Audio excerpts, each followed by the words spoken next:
Bienvenidos y bienvenidas a un nuevo episodio de Latitud Residuo Cero y del podcast de Vida Sustentable. El día de hoy nos acompaña una persona que ha dedicado prácticamente toda su vida a esta lucha ambiental. Se ha enfrentado con monstruos petroleros, industrias enormes y ha salido victorioso. Le damos una fuerte bienvenida a Pablo Fajardo. Muchísimas gracias y bienvenido. Muchas gracias por este espacio. Qué gusto tenerte acá. ¿Qué tal, Damián? ¿Cómo estás? Qué gusto.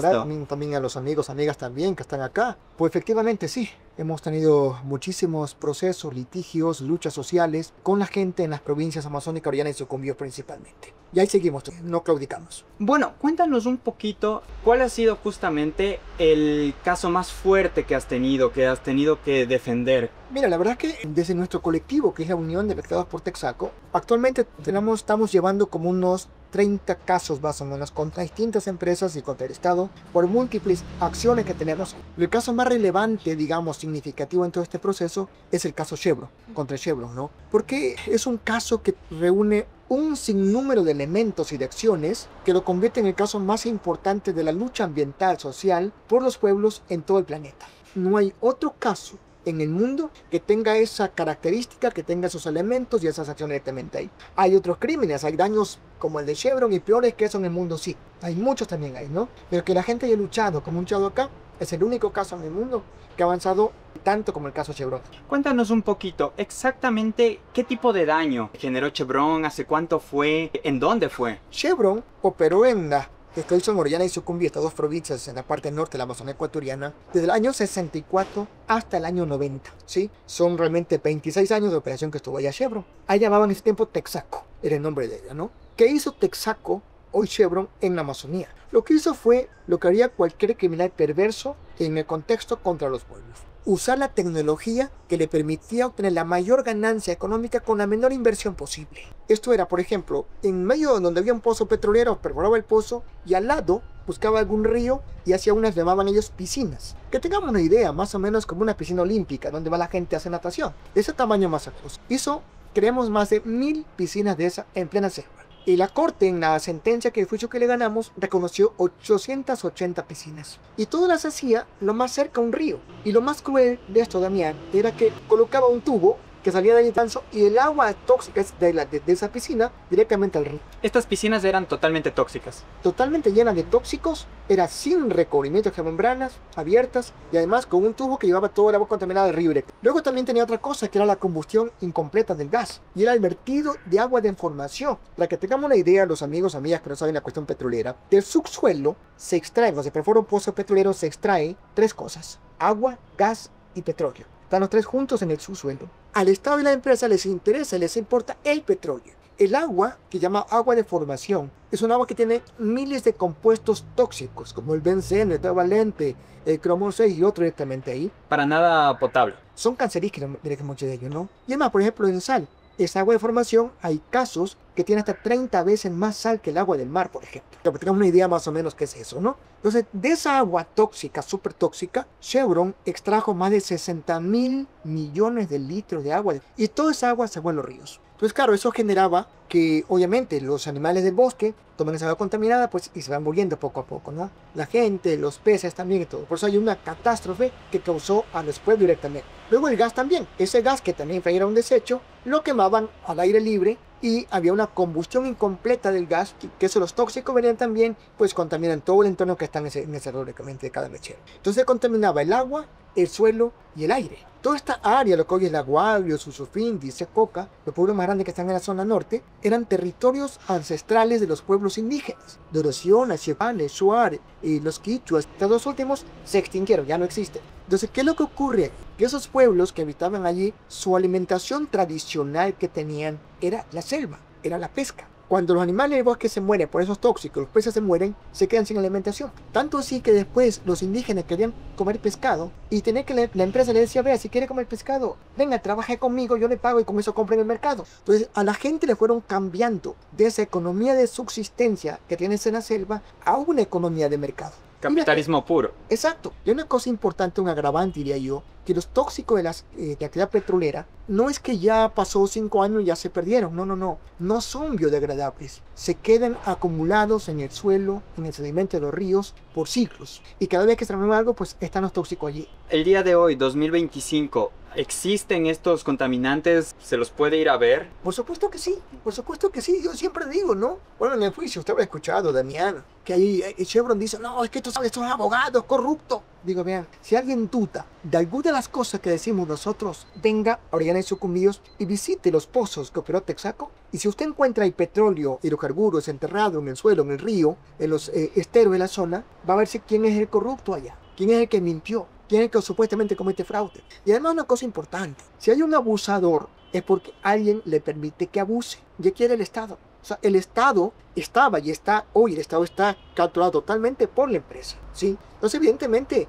no había un Estado que regule nada. La población quedaba en completa indefensión. No había a quién recurrir, ¿sí? Tanto así, y esto no me preguntaba, pero, o sea, tanto así, que yo estudié Derecho justamente por esta causa, ¿sí? No por el caso Chevron, porque nunca pensaba que iba a estar en este caso, pero el asunto era que en esos años 85, que yo llegué por 87, uno desde que entró a los lugares, había petróleo en las carreteras, o sea, todas las carreteras, todos los caminos, las vías, estaban llenas de petróleo. O sea, la Texaco enviaba cada 2 o 3 meses un tanque lleno de petróleo, abría un grifo atrás y iba avanzando el camión, el tanquero, y regando crudo en la carretera. Pero ¿por qué perdía, en todo caso, justamente el crudo? ¿Por qué lo abría? No, porque decían ellos que era más barato eso que el asfalto. Entonces, para que no haya polvo en las carreteras, entonces ponían petróleo directamente ahí. Entonces, como zona que llueve mucho, y con la lluvia, ese era arrastrado por los ríos o el agua, ¿sí? Entonces eso pasaba, ¿no? Y la gente, yo trabajaba en tiempo en la iglesia católica, yo era el responsable de la pastoral social de mi querida Todavorico en esos años, era muy niño todavía, y entonces ocurre que la gente venía siempre con denuncias, vea, Pablito, me decían así,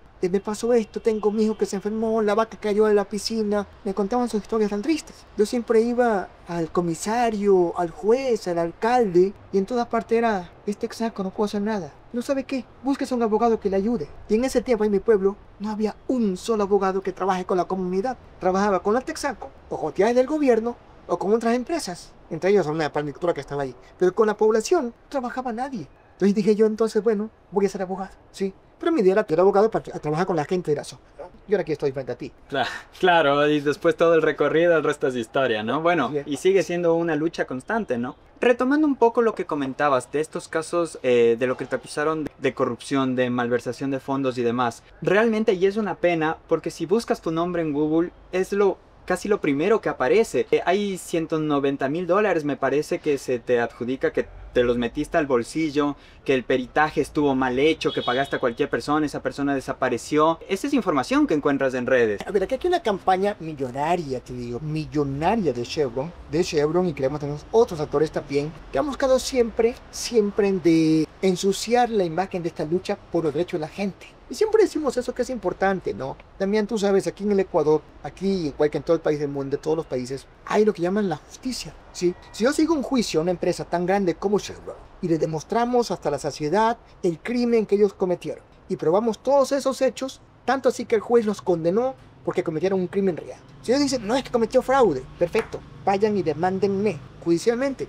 ¿Tienen ellos los recursos económicos? Tenían más de 2.000 abogados también. 2.000 abogados trabajando con la empresa. Y de Estados Unidos también. De todas partes del mundo, ¿no? Aquí los gobiernos tienen a veces control de la judicatura, de la fiscalía, de la contraloría, de la procuraduría, de la UAF.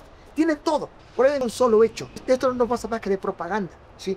Para dañar la imagen de la gente. Entonces hay mucha gente a veces que se cree este tipo de cuentos. Digo, yo respeto de verdad que yo he dicho siempre, miren, mi lucha no es contra el vecino que se comió ese cuento. Mi lucha es contra el crimen de Chevron, ¿sí? Y apunto siempre a eso, no demás. No pirotismo. Y justamente al enfrentarte con tanto dinero, con una multinacional, tu vida estuvo en riesgo, la vida de alguien, te han amenazado, no sé, me imagino que esa parte no es tan agradable, pero sí me parece importante también, ¿no?, mostrar esta parte de la historia. Evidentemente ha habido muchísima persecución, amenaza, estigmatización, difamaciones, calumnias. Y yo digo todas las cuestiones legales, vea, demándenme si quiere, sé que tengo la razón. En la prensa, esa página Juicio Crudo de Chevron, por ejemplo, otras me difaman todo el tiempo. Y digo, vean, aquí estoy. Sí, eso no tengo problema.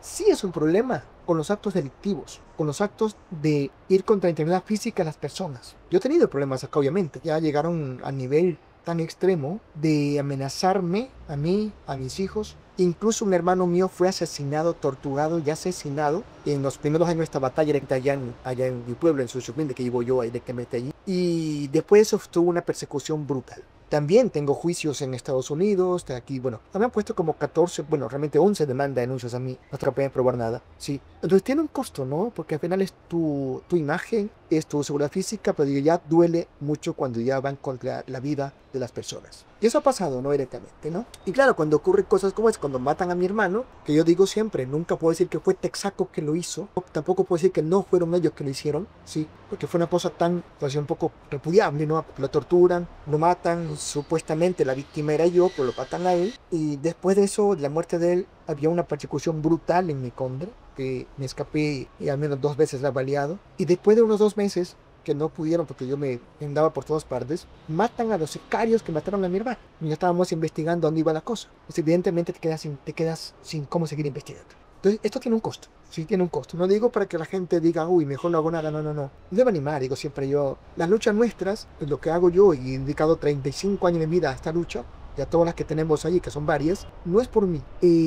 Es por las generaciones que vienen después. Es por la dignidad de nuestra gente. Es por nuestros pueblos originarios, es por la gente que menos puede luchar. Y bueno, ahorita que ya empezamos un poco más personal, me gustaría preguntarte de tu vida, porque tengo entendido que tú naciste en la costa. ¿Cómo fue que te vinculaste a estas luchas de la Amazonía, en Sucumbíos y pues toda la Amazonía? Sí, yo nací en Manabí, yo soy manabita de nacimiento, nací en el Cantón del Carmen, en campo, muy al campo, un lugar que se llama Pamilar, sí. Y de ahí mis padres, buscando la mejor forma de vida, migraron a Esmeraldas. ¿Qué edad tenías? Yo tenía 5 años en ese momento. Entonces yo estuve de los 5 a los 14 en Esmeraldas, sí, en la parroquia Viche. Entonces viví también, digo, unos 9 años más o menos. Y de ahí, por cuestiones de trabajo, mis hermanos se fueron a migrar a la Amazonía, a Sucumbíos. Sí. Y luego también cuando tenía 14, 15 años, pues también todos migramos también a Sucumbíos. De ahí me quedo allá. Sí. Y me integré por esto que te digo. ¿No? Yo trabajaba con la Iglesia Católica en esos tiempos y me dicen, ay, trabajaba con comunidades, yo le daba grupo de jóvenes, catequistas. Y de ahí empecé en este trabajo social por la vida de la gente.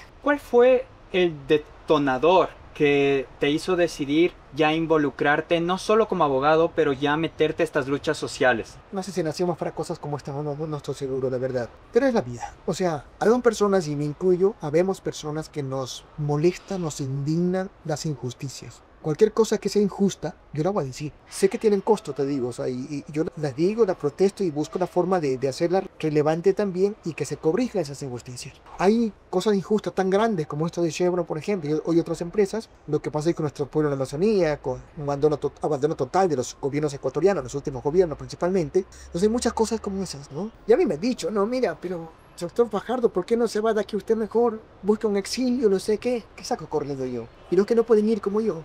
Y luchamos todos juntos y seguimos adelante. ¿Crees que es importante justamente esta lucha colectiva? Por supuesto. Es la respuesta que tenemos en la humanidad entera, ¿no? O sea, yo en la lucha individual no creo. Yo no creo en las superestrellas secundarias, y no creo porque no existe eso, ¿no? La lucha colectiva sí. Creo que es lo que pasa en Estados Unidos, por ejemplo, ¿no? Esta lucha de los migrantes. ¿Quién hace un poco repensar la cosa al presidente de Estados Unidos? Las masas de la gente que salen a la calle a protestar, ¿sí? Entonces, es eso la cuestión colectiva que tenemos que buscar siempre, ¿no? Y también, o sea, hoy, eso, en el mundo actualizado tenemos una manipulación mediática brutal también ahí. Incluso los medios, las redes sociales hoy trabajan muchísimo en manipular la mente de la gente, más que todos los más jóvenes, para que no despierte, ¿sí? Que sigan manipulados directamente, ¿no? Pero es ahí donde hay que trabajar. Los cambios no vendrán de arriba, vendrán lo que se construye abajo. También tengo entendido que fuiste el representante de las 9 niñas de los mecheros. Soy todavía. Hasta el día de hoy. Cuéntanos un poquito en qué está, cómo empezó, ¿se vincularon a ti o tú te vinculaste a ellas?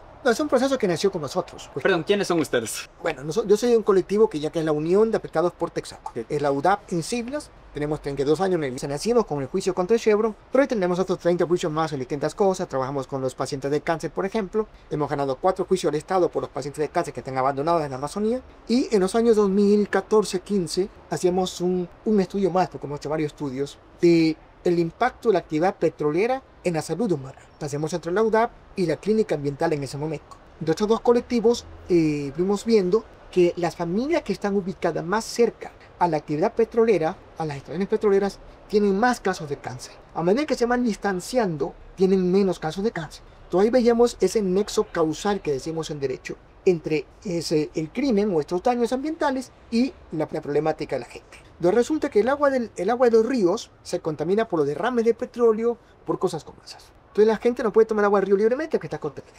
También se reinyecta el agua de formación, que antes te decía, esos que antes botaban al ambiente, pero hay cientos de casos en la que se rompió la tubería que va llevando el agua al subsuelo y se empieza a esparcir en el medio. Y se contamina el agua subterránea también. Entonces nos queda el agua lluvia.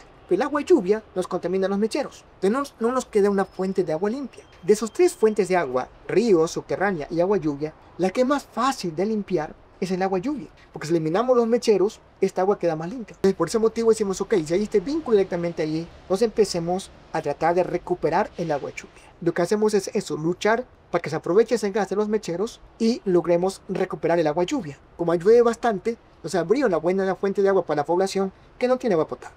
Luego en el estudio que fuimos más adelante, encontramos ya en este estudio conjunto que habíamos entre la UDAB y la clínica ambiental, encontramos que de cada 100 casos de cáncer que vamos documentando, 72 son mujeres, ¿sí? Hoy tenemos 611 casos documentados. ¿En qué En zona? Orellana, en La Guardia, Susubinde, Sacha y Copta, 4 cantones, 611 casos documentados. Hay muchísimos más que aún no documentados, que no entra al registro nuestro si no tiene la historia histopatológica que demuestre que es un caso de cáncer. Y de esos, digo, el 72% son mujeres. El promedio nacional es más o menos mitad-mitad, o es levemente más en hombres. Pero ahí tenemos 3-1, y uno se pregunta por qué. Y claro, entonces ahí veíamos esta realidad, cuando veíamos los casos de los mecheros, cómo están ubicados, todo lo demás, y los casos de cáncer, entonces decíamos, bueno, hay que demandar, para la demanda. ¿Quién demanda? Y algunas niñas dijeron, menos, yo tengo a mi mamá que tiene cáncer, entonces al final tengo a mi abuela que tiene cáncer, tiene mi tía que tiene cáncer, entonces hagamos la demanda con las niñas. Y esta niña decía una cosa muy linda que fue la que me llevó a mucho más a hacer con ellas el trabajo,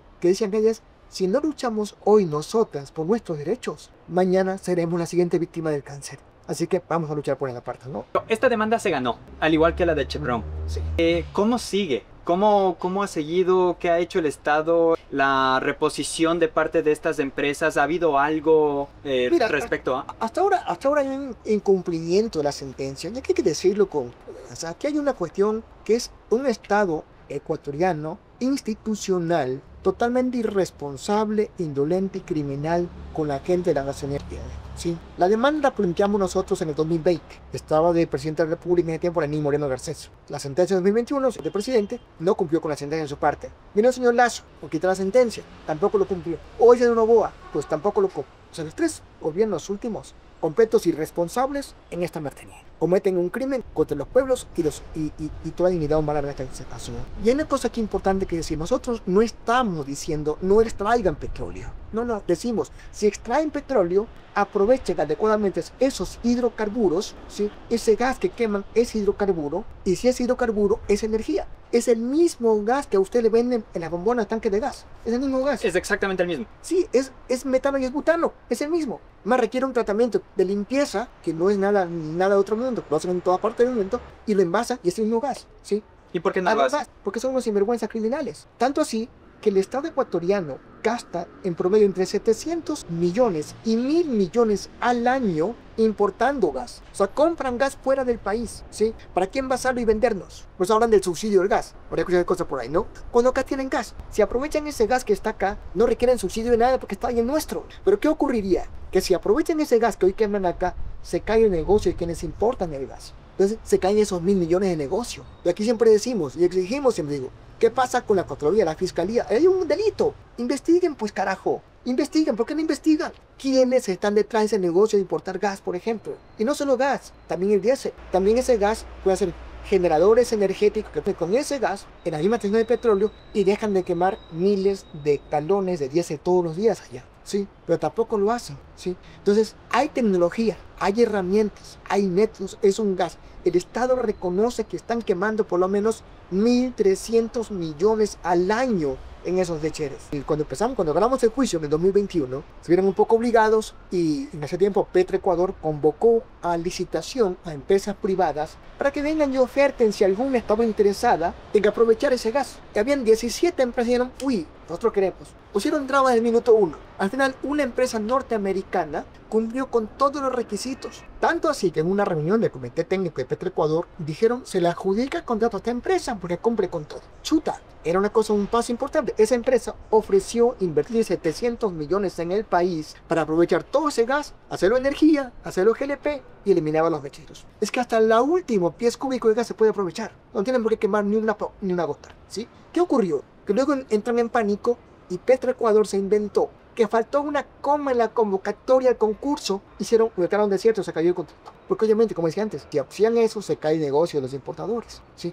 Entonces, claro, de ahí para acá, se dan las vueltas y todo lo demás, y no dan paso, porque hay corrupción de por medio. Gobiernos corruptos totalmente. Y, por ejemplo, ¿cuál es el siguiente paso? Entonces, en esta lucha, ya que no hay la disposición de parte del Estado, no hay la disposición de estas empresas, ¿cuál sería el siguiente paso? Sí, son las acciones que tenemos que hacer, ¿no? Si no hay justicia en el país, buscaremos cortes extranjeras también, internacionales o regionales, ¿no? Como la CIDH, por ejemplo, y otras, ¿no? Aquí en el país haremos la presión en la Asamblea Nacional, se considera una cuestión totalmente adversa, gobernista, que todo ahí, pero lo que sea posible. También plantearemos una acción de incumplimiento de la sentencia en la Corte Constitucional en los siguientes 2 meses posiblemente, pero luego no vamos a claudicar. Y lo que sí esperamos es que la población reaccione. O sea, que hay una cuestión, un crimen de Estado y nos corresponde a todo el país. Están quemando nuestro dinero, nuestro futuro. Sí, debemos defender lo que es nuestro. Algo ya más personal, más humano. ¿Qué hace Pablo en su día a día fuera de defender todas estas causas que de por sí ya es bastante? ¿Tienes algún hábito ya más personal, ya a menor escala? Sí, mira, aparte de cocinar también en mi casa, porque vivo solo también ahí, tengo que hacer mi comida cuando es necesario. También tengo mi pequeña huerta y mi pequeña finca.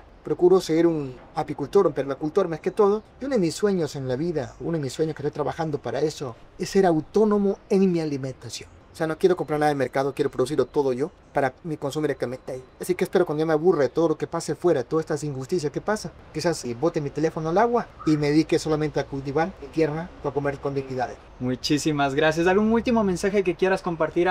Que los quiero mucho y que los jóvenes más que todo despierten. Tenemos mucho por hacer. Muchísimas gracias, Pablo. Muchísimas gracias a todas las personas que nos están viendo, a todas las personas que luchan por causas ambientales. De verdad les deseamos lo mejor. Esperamos con todo el corazón que se haga justicia de estos temas. Y nos vemos en el siguiente episodio. No olviden suscribirse, sigan a todas las redes de Latitud Residuo Cero. Y no sé si también tienen redes ustedes desde su agrupación. Sí, de Unión de Pescadores por Texaco, UDA.